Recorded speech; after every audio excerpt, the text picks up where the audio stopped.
여러분 안녕하십니까. 지금이 토요일 오전 11시 31분을 가리키고 있습니다. 이번엔 국수주의 여기를 할 차례인데요.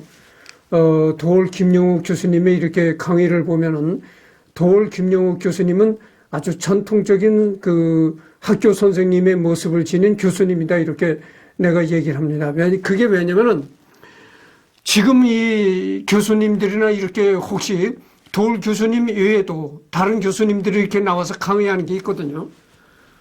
그렇게 다른 교수들이 하는 강의를 보면 이제 프로젝트로 이제 빛을 쏴서 프로젝트 화면을 보면서 이제 강의를 한다든가, 그렇지 않으면 요즘에 전자칠판이라고 있습니다. 그 전자칠판에다가 미리 준비한 자료를 띄워가지고 이제 그거를 얘기를 하거든요. 근데 도올 김용욱 교수는 그런 분이 아니고, 예전에 우리가 전에 학교 다닐 때 아날로그 칠판 있잖아요. 그런 아날로그 칠판에다가 백묵이라고 있잖아요. 분필. 그래 분필가루를 날리면서, 허연 분필가루를 날리면서 선생님이 이렇게 칠판에다 강의하던 그 방식을 그대로 사용하고 있다 이런 얘기입니다. 그래서 그 분필로 칠판에다가 막 이렇게 글을 막 써가지고 또 지울 때는 지우개를 막 지우니까 그 분필가루가 날리고 했던 그런 아날로그 방식을 그대로 사용하고 있다 이런 얘기입니다. 그래서 김용욱 교수님은 예전에 했던 아날로그 교육 방식을 그대로 하고 있다 이런 얘기입니다. 이 항목의 서술된 내용 전반에 그대로 드러나지만 외국 유학파 지식인이면서도 한민족 우월주의, 국수주의가 매우 강한 편이다. 강의 한 1시간 하면 민족 타령에 우리 민족 소리를 수십 번씩 한다. 김용욱, 고구려처럼 한 번 한국도 미국에 배짱 튕겨야. 그러나 정작 중국에 대해서는 고구려처럼 한국도 중국에 배짱 튕겨야 같은 소리를 단 한 번도 한 적이 없다.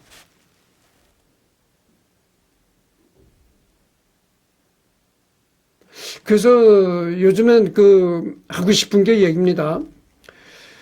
우리가 예전에는 우리가 북한과 이 대한민국은 같은 민족이다 해가지고 그런 민족이라는 개념에 충실했거든요. 근데 요즘 봅시다. 북한이 과연 우리 같은 민족이라고 생각할 수가 있는가? 김정은이는, 시간만 있으면 대한민국을 핵무기로 초토화하겠다고 주장하고 있잖아요. 그런 정권을 어떻게 같은 민족이라고 생각하겠는가? 그래서 민족보다 민족을 초월하는 개념이 있는데 그게 뭐냐면은 이념을 같이 한다는 게 민족보다 더 위에 선 개념이다 이런 얘기를 내가 하고 싶어요. 대한민국의 이념이 뭡니까?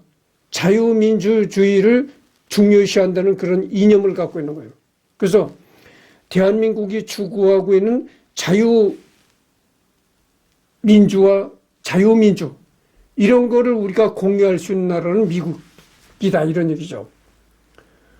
중국 공산당과 이렇게 자유민주를 공유할 수 있습니까? 공유할 수 없습니다. 그러니까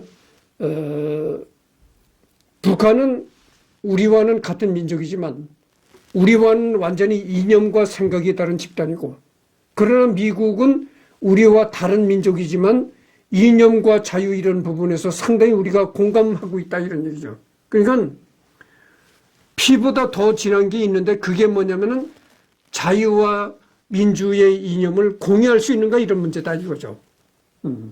그것이 민족보다 더 중요하고 상위의 개념이다 이런 얘기입니다. 그러니까 한마디로 얘기하면 같은 민족인 우리가 북한 동포보다 더 중요한 것이 자유와 민주의 가치를 공유할 수 있는 미국과 같은 나라가 이 민족의 개념보다 더 중요한 것이다 이런 얘기죠. 그런 말씀을 내가 드리고 싶습니다. 고구려 사람들은 자기가 사는 곳이 우주의 주축이라고 생각했고 중국이란 곳을 변방으로 생각했다. 당시 중원에서 명멸한 수많은 국가들의 평균 수명이 30년밖에 안 되지만 고구려는 자그마치 700년을 유지했다. 오늘날 싸이 같은 친구가 글로벌하게 놀고 한국 기업들이 세계적인 제품을 만드는 능력이 있기에 대한민국은 중요한 위치를 차지할 수 있는 나라. 여태까지 열강의 주체적인 발언을 한 적이 있느냐?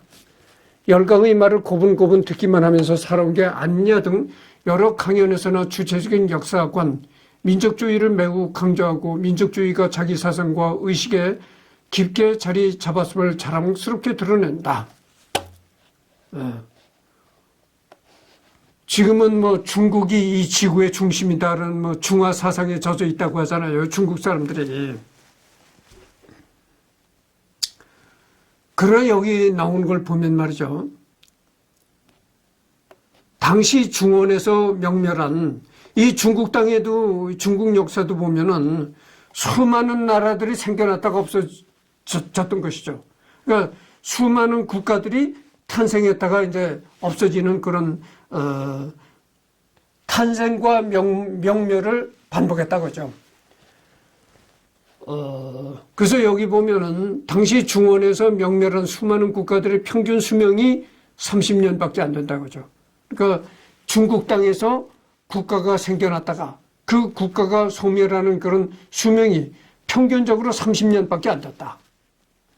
그러나 우리 그 한반도에서는 고구려라는 나라는 무려 700년의 생존 기간을 가졌던 나라다 이런 얘기죠. 그러니까 이 고구려도 얼마나 장수했는가를 알 수가 있는 것입니다.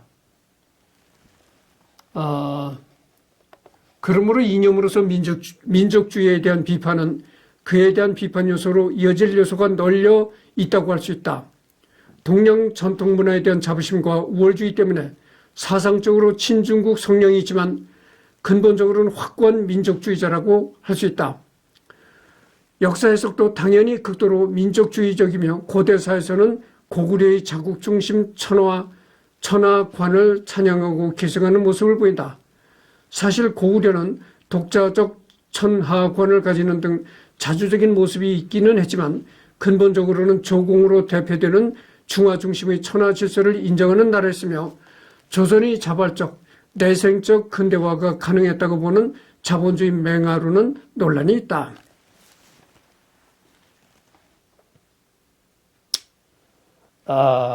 그래서 뭐 이 부분은 그냥 넘어가도록 하죠. 민족주의는 강하게 뭉치고 단결시키는 장점이 있기에 약육강식 시절의 2차 대전 시절에는 생존을 위해 적합했을지 모르나 세계화 시대는 적합하지 않다. 왜냐하면 강하게 단결시킨다는 것은 타민족에 대한 배타성과 차별 정서를 내포하고 있기 때문이다. 예를 들어 국뽕에 심취한 사람들은 짱깨, 족발이, 코쟁이, 깜둥이 등 타민족 비하 발언을 서슴지 않는다. 당장 민족주의 끝판왕 북한도 미국의 오바마 대통령을 혈통분명의 원숭이라고 비하하여 논란이 된 적이 있다. 그러니까 이 민족주의를 너무 이렇게 강조하다 보면은 배타적인 속성을 갖게 된다 이거죠. 그래서 우리나라 사람들은 참 외국 사람들을 비하하는데 뭐라고 예전서부터 우리 조상들이 뭐라고 한 줄 아십니까?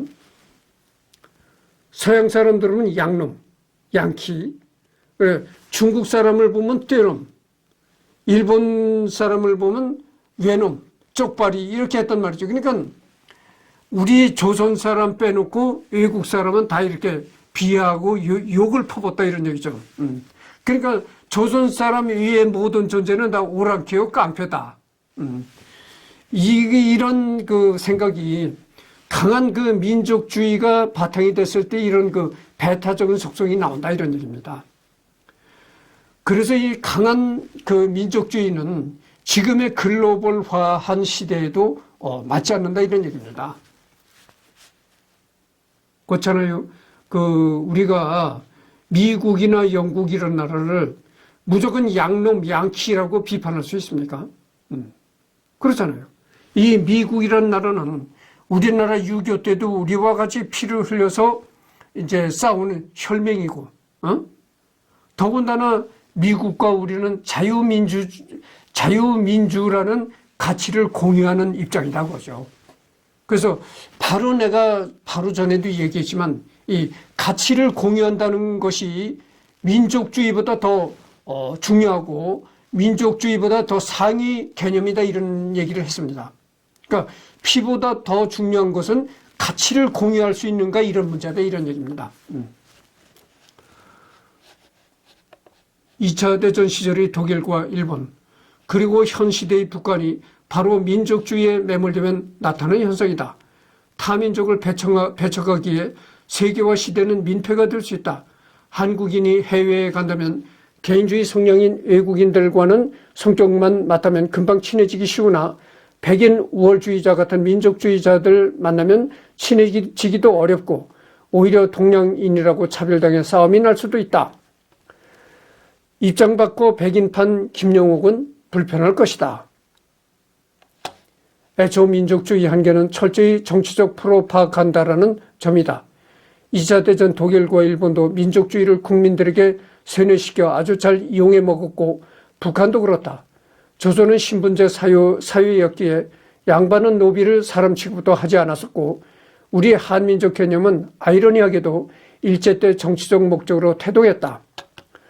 비단 한국뿐만 아니라 당시 공산주의 혁명가들은 흔히 민족주의를 강조하면서 러시아, 중국, 베트남, 쿠바 및 기타 비식민 국가의 시민들에게 민족주의적 항거를 통해 제국주의 멍에를 벗어던질 수 있다고 강조했었다.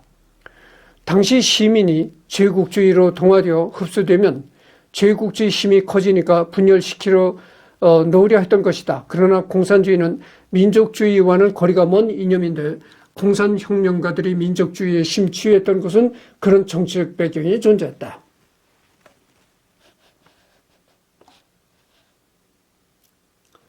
그래서 이 민족주의를 너무 부르짖으면 안 된다. 내가 이런 말을 분명히 했습니다. 거듭 얘기합니다만 민족주의보다 더 중요시할 게 뭐냐면은 가치를 공유할 수 있는가 이런 것이죠. 그리고 지금도 북한은 인민들이 민족의식에서 탈피하여 개인주의 의식이 싹트면 김정은 정권이 위험해지기 때문에 철저히 정치적 목적으로 민족주의를 세뇌시켜 쇄국 정책을 정당화하며 인민들이 자유를 얻는 것을 막고 있다. 북한의 인민들이 민족주의에서 해방되면 인민들의 인권과 자유는 좋아지나 단지 김정은 정권이 위태로워지기 때문에 찍어 누르고 있는 것이다. 물론 미 군정이 한반도 독립시킨 후 어리둥절한 조선인들에게 직접 민족주의를 주입하기도 했고 당시 한반도의 지도자들 역시 정치적 목적으로 민족주의를 주입했는데 당시에는 어느 정도 긍정적인 역할을 하긴 했었다.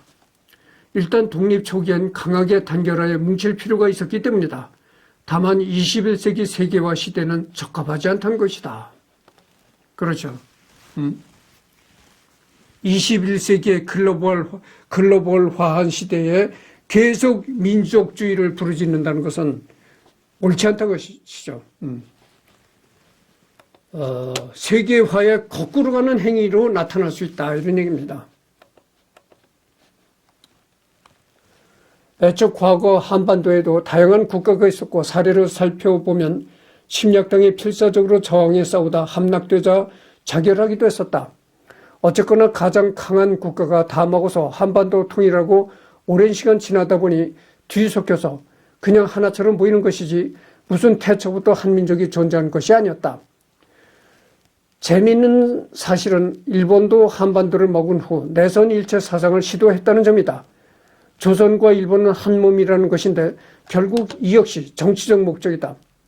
예를 들어 한반도가 일본으로부터 독립되지 못한 채 기나긴 세월이 흘러 다 뒤섞였다면 그땐 한반도에서 우린 야마토 민족이라고 할 텐데 과거 한반도의 수국 중 함락당에 자결한 사람이 김영옥을 보면 비슷한 심정을 느낄 것이다. 정말 우리는 우리가 한민족이라고 하잖아요. 정말 우리 한민족은 같은 민족, 단군 할아버지 이래로 정말 단일 민족이었을까 이런 의문을 가질 수가 있습니다. 그러나 우리 역사를 본다면은, 우리 역사를 이렇게 본다면은, 우리도 역시 단일 민족이 아니다. 그런 얘기예요. 그러니까 이 민족주의 개념에 너무 몰입하지 말자 이런 얘기입니다. 여러분, 고구려 백제 신라가 어떻게 됐습니까? 신라가 삼국을 통일했잖아요. 나당연합을 통해가지고. 그러니까 신라는 당나라와 연합을 해가지고, 군사적인 연합을 해가지고, 삼국을 다 통일했다고 하죠. 그러니까 외세를 등에 업고 삼국을 통일한 나라가 이제 신라죠. 그럼 봅시다. 고구려, 신라, 백제는 각기 다른 세 나라였었는데, 신라가 이제 삼국 통일을 했다고 하죠. 그러면 그 삼국이 이제 신라에 의해서 통일된 그 민족을 같은 민족이라고 말할 수 있을까요? 처음에는 신라가 통일한 초기에는 같은 민족이라고 생각을 안 했을 것입니다. 그런데 오랜 세월이 흐르면서 이제 서로가 뒤섞여지다 보니까 우리 같은 민족이야 이렇게 된 거죠. 그러니까 여기 나오는 얘기가 뭐냐면은 만약에 일본이 이 조선을 이제 식민지화 했잖아요. 그 식민지를 한 30년 하다가 이제 도로 이제 독립이 됐다 이거죠. 독립이 안 되고 지금까지도 계속 일제 식민지로 이제 내려왔다면은 지금쯤 아마 우리의 의식은 이렇게 됐을 것입니다. 일본과 조선은 원래 한 민족이었어. 이렇게 아마 생각했을 것입니다. 그런 얘기를 지금 하고 있는 거예요. 그러니까 같은 민족이라는 그 민족 개념이라는 것은 얼마나 이게 그 허구성이 많은가 이런 얘기를 지금 하고 있는 겁니다.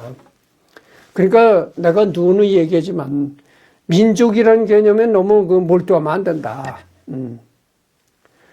민족이라는 이 글로벌화한 시대에는 민족이라는 개념보다 더 중요한 것이 자유민주 가치를 공유할 수 있는가 이것이 더 중요한 개념이다. 내가 지금 그걸 얘기를 하고 있는 거예요. 나도 그걸 얘기를 하고 있고 여기서 자료에서 얘기를 하고 있는 것이 바로 그겁니다. 근데 그 도올 교수님은 아주 민족이라는 개념을 굉장히 강조하고 앞세우는 분이다 이런 얘기죠. 지금 충남 공주 시민이 백제의 독립을 외치면 이상한 취급을 받겠지만 엄연히 백제 부흥 운동을 펼치던 사람들이 존재했었다. 그때 그들에게 우리 한민족이라는 김영옥의 말은 그다지 설득력이 없고 일본이 내선 일체 사상과 같은 취급을 받을 것이다. 북한 찬양, 민정대 정권 비판의 이중잣대. 그는 우월한 한민족의 이상적 국가는 조선민주주의 인민공화국이라고 말했다. 그는 대한민국은 미 제국주의로 인해 망가진 폐허이며 고결한 조국의 반쪽인 조선민주주의 인민공화국은 환상적 이상향이며 조국의 순결 미래이자 꿈이라고 말했다. 이야, 이게 참 충격입니다. 이런 말을 참 존경하는 도올 교수님께서 했다는 그 사실이 정말 충격으로 다가옵니다. 만약 박정희 대통령이 통치할 시절에 김영옥 교수가 이런 말을 했다면 김영옥 교수는 당장 중앙정보에 끌려가서 모진 고문을 당했으리라 생각합니다. 지금은 그런 시대가 아니니까 그나마 이제 무사하지. 박정희 대통령 중앙정보부를 앞세워서 통치하던 박정희 시대에 이런 말을 했으면요. 당장 중앙정보에 끌려갑니다. 여기 뭡니까? 이거는 정말 친북적인 발언이에요. 이거는. 북한을 찬양하는 발언이다. 이런 얘기예요. 그러니까 이건 이런 말을 하면 중앙정보에 끌려갈 수밖에 없었다. 이런 얘기죠. 지금 완전한 민주화가 된 대한민국이니까 무사한 거죠. 봅시다. 그는 우월한, 근원이라는 건 뭡니까? 이제 도올 교수님을 가르치는 얘기다. 지칭하는 거다. 이런 얘기죠. 도올 교수는 우월한 한민족의 이상적인 국가는 조선민주주의 인민공화국이다. 북한의 조선민주주의 인민공화국이야말로 단군 민족의 우상이다 이런 얘기죠. 이상적인 국가다. 왜냐? 이 대한민국이란 나라는 미제국주의 영향을 받아가지고 엉망으로 망가진 쓰레기 나라고, 북한은 그렇지 않다. 북한은 미제국주의의 영향을 전혀 받지 않았고 그대로 우리 민족의 모습을 보존하고 있다. 야, 이게 참 기가 막힐 일입니다. 기가 막힐 일. 여기 보면은 미국을 말이야. 미국을 미제국주의라고 이제 하는 겁니다. 제국주의라고 하는 거예요. 그러니까 북한 사람들이 미제라고 하잖아요. 미제. 도올 교수님도 똑같이 미제라고 하는 거예요. 미제국주의라고 하는 거예요. 그러니까 이 얘기는 뭐냐면 북한의 조선민주주의 인민공화국은 전혀 미제국주의의 영향을 받지 않고 우리 민족의 모습을 그대로 보존하고 있는 가장 순결한 이상량의 국가다. 그런데 대한민국은 미제의 영향을 받고 그래서 이게 엉망이 된 나라다 이런 얘기입니다. 그러니까 이거 어떻게 거겠어요? 이런 말은 정말 박정희 시대 같으면 당장 중앙정부에 끌려갈 그런 발언인 것이죠. 그리고 우리나라 최고의 그 지성인이라고 할 수 있는 도울 교수가 이런 반대한민국적인 그런 발언을 한다는 것은 참 이게 너무나 서글픈 얘기입니다. 어떻게 하다가 이렇게 반대한민국적인 생각을 가지신 분이 대한민국의 공기를 흡입하면서 살아가는지 참 그게 우리의 불행이다 이런 얘기죠. 거듭 얘기하지만 개인적으로 나는 절대 김용옥 교수와는 감정이 전혀 없습니다. 개인적인 감정이 없어요. 이것은 자료에 이런 얘기가 나온 것이고 개인적인 감정에서 이렇게 도올 교수를 비판한 것이 아니라 정말 국가적이고 세계적인 그런 자유민주적인 그런 입장에서 내가 지금 이렇게 열을 올리고 있는 것이죠. 개인적인 감정에서 열을 올리는 것이 아니고. 김정일에 대해서는 대단한 사상을, 이게 참, 김정일을 말이죠. 도올 교수님이 김정일을 이렇게 축켜 세운다는 겁니다. 김정일을 아주 대단한 사상가라고 이렇게 일켜 세운다는 거예요. 판단력이 있는 분이라고 말하며 격찬했고, 김정은에 대해서는 가정교육을 잘 받았다. 정상적인 인간이라면 긍정적으로 평가했다. 동족 상잔의 비극을 일으킨 김일성에 대해서는 그는 이승만과 함께 비판하지만 그러면서도 김일성을 항일투사이며 침착하고 식견 있는 사람이라는 등의 찬양을 한다.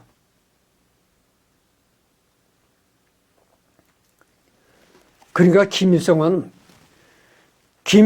이승만과 같은 이렇게 선상에서 비판을 하지만 그러나 비판을 하면서도 은근히 김일성을 찬양한다는 것이죠. 김일성은 항일투사였다. 그리고 참 식견 있는 북한의 지도자였다. 이렇게 한쪽으로는 비판을 하면서도 은근히 김일성을 찬양한다 이런 얘기입니다.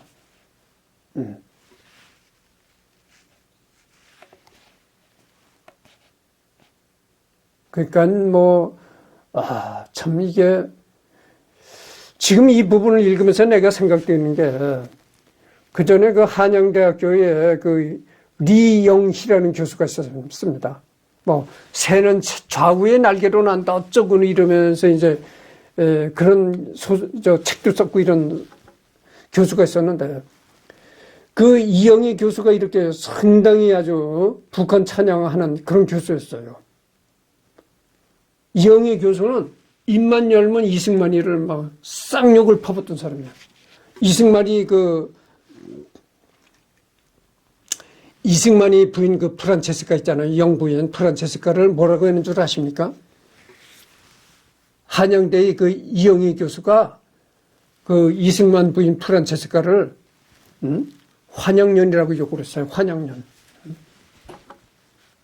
그러니까 일반 평범한 여자도 아니고 그래도 일국의 영부인인데 일국의 영부인을 환영연이라고 그러니 그게 얼마나 그 쌍욕입니까? 그 하여튼 그러니까 이 도올 김영욱 교수는 예전에 그 돌아가신 이영희 교수와 아주 이게 똑같아. 그렇게 아주 지독한 좌파야. 그리고 친북적인 좌파다 이거죠. 반면 대한민국의 민정당계 정권에 대해서는 쓰레기, 폐기물 등의 원색적인 표현을 서슴지 않고 비판했다. 이런 그의 잣대는 매우 이중적인데 이승만에 대해서는 극렬히 비난하지만 6.25를 일으킨 김일성의 과오는 있지만 이승만보다 훨씬 나은 사람인 양 축켜 세운다. 전범의 멍에서 자유로운 김정일과 김정은은 위대한 사상가이며 훌륭한 가정교육을 받은 사람이라고 축켜 세운다. 이런 얘기입니다. 이렇게 김영욱 교수는 북한을 찬양하지만 내가 정부 시간에 뭐라고 했습니까? 만약 한반도가 북한 위주로 통일이 된다면 어떤 사람부터 제일 먼저 죽이겠는가? 이 도올 김영욱 교수 같은 사람을 제일 먼저 죽인다. 내가 이런 얘기를 했습니다. 그렇게 북한을 아무리 짝사랑하고 한들 김정은은 김영욱 같은 사람을 제일 먼저 죽인다. 이런 얘기를 내가 하는 겁니다. 대한민국 역대 정권에 관해서도 민정당계 정권에 대해서는 맹목적인 비난을, 민주당계 정권에 대해서는 다소 아쉬운 점이 있지만 민정당계 정권과는 비교할 수 없는 뛰어난 정권이라는 예찬을 맞이 않는다. 야, 참 이게 난 놀라운 게 미국을 제국주의라고 미제라고 이렇게 발언하는 김영욱 교수가 자기 자식들은 제국주의 나라 미제의 나라에다가 전부 유학을 시킨다는 게 이게 얼마나 그 참 앞뒤가 안 맞는 행위인가. 참 기막힌 얘기죠. 반미 사상과 모순되는 본인과 자녀들의 선택적 친미 행보. 김영욱은 여러 차례 극단적인 반미 성향을 드러낸 바 있다. 미국은 제국주의 앞잡이며 대한민국을 제국주의 폐허로 만들었다고 주장한다. 반면 북한, 중국 등 공산주의 국가들에게 대해서는 맹목적인 찬양으로 일관하고 있다. 일례로 김영욱은 김일성 부자를 찬미하기 위한 아리랑 게임에 대해 인간이 하는 쇼로서는 최상의 쇼라고 극찬하며 여기에 이념적 훈수를 달지 말아야 한다고 주장했다. 북한 주민 아리랑을 보면서 우리는 굶어 죽어도 도덕적으로 명예롭게 살자. 잘 사는 게 뭐가 중요하냐고 느낀다고. 또한 김정일은 대단한 사상가라고 찬양하는 반면 2019년 KBS 방송에 나와 이승만을 미국의 괴뢰라고 지칭하며 국립묘지에서 판회한다고 주장해 논란이 일었다. 그 김영욱 교수가 말이죠. 북한에서 그 아리랑 매스게임을 하잖아. 여러분들 그 북한 영상을 보면 그 매스게임 하는 영상이 자주 나옵니다. 야, 북한은 정말 매스게임의 나라. 매스게임이 이렇게 하는 거 보면은, 야, 참, 북한이라는 나라가 참 대단하고 이렇게 느낍니다. 그러니까 좋은 의미에서 대단하다는 것보다는 나쁜 의미에서 대단하다고 이렇게 느끼는 것이요. 나도 북한에서 이제 거대한 경기장에서 수많은 인파들이 몰려서 수많은 인파들이 관중석에 앉아서 매스게임을 벌이는 걸 내가 보거든요. 소름이 돋치는 겁니다. 그러니까 북한은 정말 수많은 사람들이 하나같이 움직이는 일체성이 이게 기막히다. 이런 걸 내가 느낍니다. 거기서 전율을 느끼는 거죠. 야, 저런 통일된 수많은 사람들이 저렇게 일체감을 갖고 할 수 있는 매스게임이야말로 독재 정권의 최상의 예술이다. 이런 걸 느끼고 소름이 끼친다니까. 얼마나 북한의 정치가 이렇게 수많은 사람들이 단체적으로 일체화시키는 그런 악독한 독재 통치를 하고 있는가 이런 걸 느낀다니까 내가. 그래서 소름이 끼치는 거예요. 그런데 이 김영욱 교수는 그걸 보고 매스게임을 보고 아주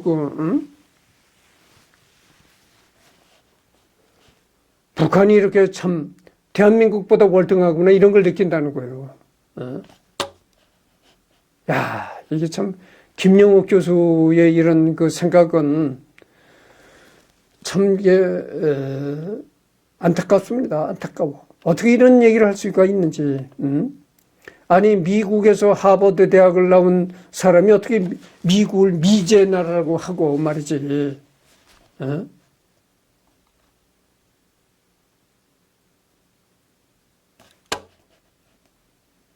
참 이게 내가 자꾸 계속 얘기합니다만은 이런 얘기 어쩌다가 이 대한민국에 이런 지독한 좌파들이 형성이 됐는가 정말 안타까울 뿐입니다. 그러나 김영옥 본인은 미국에서 박사학위를 받았으며 학교에서 비판을 받아 곤경에 처할 때마다 갑자기 미국이나 일본으로 출국하는 것을 반복했다. 그는 필요에 따라 자신이 피하기 위해 미국을 선택적으로 내세우는 경우는 많다. 1998년은 대학문을 정립하겠다며 하버드 의대 연구교수로 초빙되어 4년간 유학을 간다고 언론에 떠벌리며 큰 주목을 받기도 했다. 하지만 그는 실제로 뉴 잉글랜드 복잡계 연구소에서 근무하다가 소리 소문 없이 조용히 귀국한 바 있다.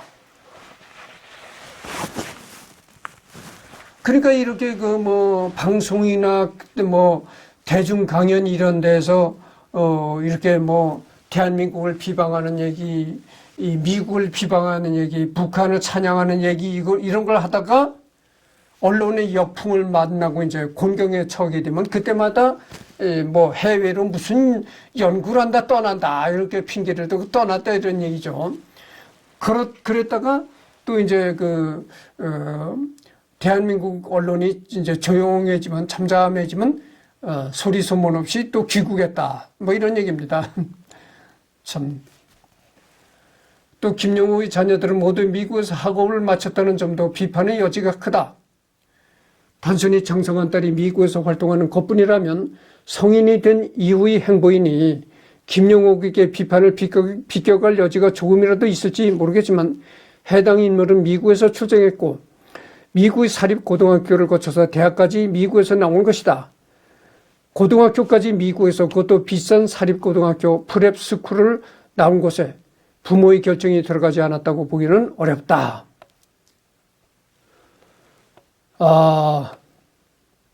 결론적으로 극단적인 반미 민족주의자 성향의 김영옥은 자기 딸을 미국에서 행위 예술가로 키워냈다.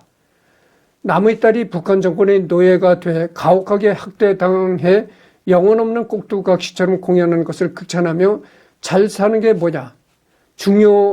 잘 사는 게 뭐가 중요하냐고 일갈은 김영옥이지만 내 딸은 자유로운 미국에 보내 자유롭게 스스로의 의지대로 행위 예술을 하며 풍족하게 잘 사는 것을 지원해주고 있는 것이다.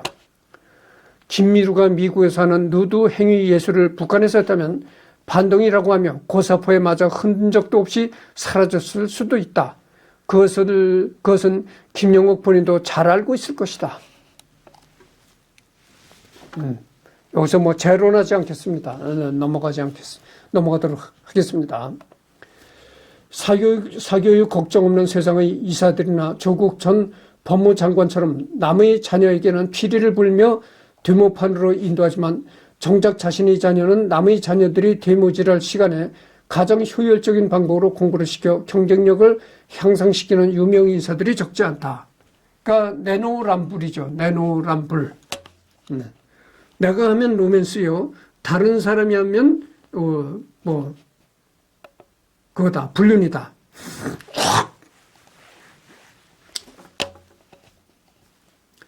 그렇게 발생한 자녀들 간의 실력 차이는 부의 대물림으로 이어지고 격차 사회는 더욱 공고해진다. 김영옥 역시 마찬가지였다. 그의 강연을 듣고 청년들은 자신이 자가 발전을 위한 소중한 시간을 덜어내며 반미 시위에 참가했으나 정작 김영옥의 자녀는 남의 자녀들과는 달리 특별하게 미국에서 공부하고 있었다.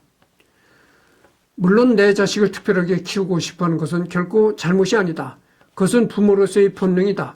그러나 김영옥은 사회지도청의 특권을 비판하고 미국을 비판하고 다니는 학자임에도 불구하고 똑같이 자녀를 미국으로 보냈으니 본인의 주장이 쓰레기통에 처박히는 것은 피할 수 없는 순리이다. 그렇게 미국을 미제라고 욕을 하고 그랬으면 미국에다가 자기 자식들을 미국에다 유학시킬 것이 아니고 중국으로 유학을 시켜야죠. 중국이 반미 국가잖아요. 그러니까 중국에다 유학시켜야 그게 합당한 일일 텐데, 그렇게 평소에는 미국을 비난하고 미국을 욕했던 사람이 자기 자식은 다 미국으로 이제 유학을 보냈다는, 이게 참 기막힌 모순이죠. 여담이지만 김영옥 패러독스는 북한에서도 관찰된다. 공산주의 실현을 위해 사용해야 할 권력을 오롯이 내 아들에게만 쏟아부어 최고 존엄을 만드는 사람이 바로 북한의 절대 권력 김일성인 것이다. 결국 부모의 원초적 욕구라는 것이 존재하는 이상 평등은 이루어질 수 없다는 사실을 김일성과 김영욱이 잘 보여주고 있다. 평생 본인이 떠벌렸던 말과는 반대되는 주장의 예시로서 역사에 박제당하는 비참한 처지 역시 김영욱이 스스로 감내해야 할 부분이다.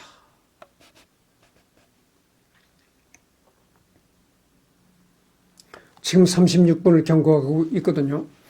그래서 이 얘기는 뭐냐면은 김영옥 교수와 북한의 김일성은 상당히 아주 거의 똑같은 면이 있다고 하죠. 뭐냐면 김일성이는 자기가 공산주의자라고 평소에 떠벌리고 주장했지만 자기 자식한테 권력을 물려주는 공산주의가 어디 있습니까? 그러니까 평소에는 자기가 아주 공산주의자라고 김일성이 떠벌렸지만 공산주의자에 어울리지 않는 권력을 아들한테 세습하는 그런 일을 저질렀다. 똑같죠. 김영호 교수도 평생 미국을 비난하고 미제국주의라고 욕하는 사람이 미국에서 대학을 나왔고 또 자기 자식을 미국으로 또 유학까지 보냈다. 그런 점에서 김영옥 교수와 김일성이는 아주 니꼴, 수학의 니꼴, 쌤쌤이다 이런 얘기죠. 그래서 여기서 이제 이번 시간은 여기서 끝내도록 하겠고, 다음 시간에는 이 극렬한 친중 행보를 하도록 하겠습니다. 역시 이제 도올 교수는 미국을 욕하는 사람이니까 미국과 이렇게 반미적인 적대점에 서 있는 중국을 좀 좋게 얘기할 수밖에 없는 겁니다. 그래서 다음에는 극렬한 친중 행보를 여기서부터 또 이어나가도록 하겠습니다.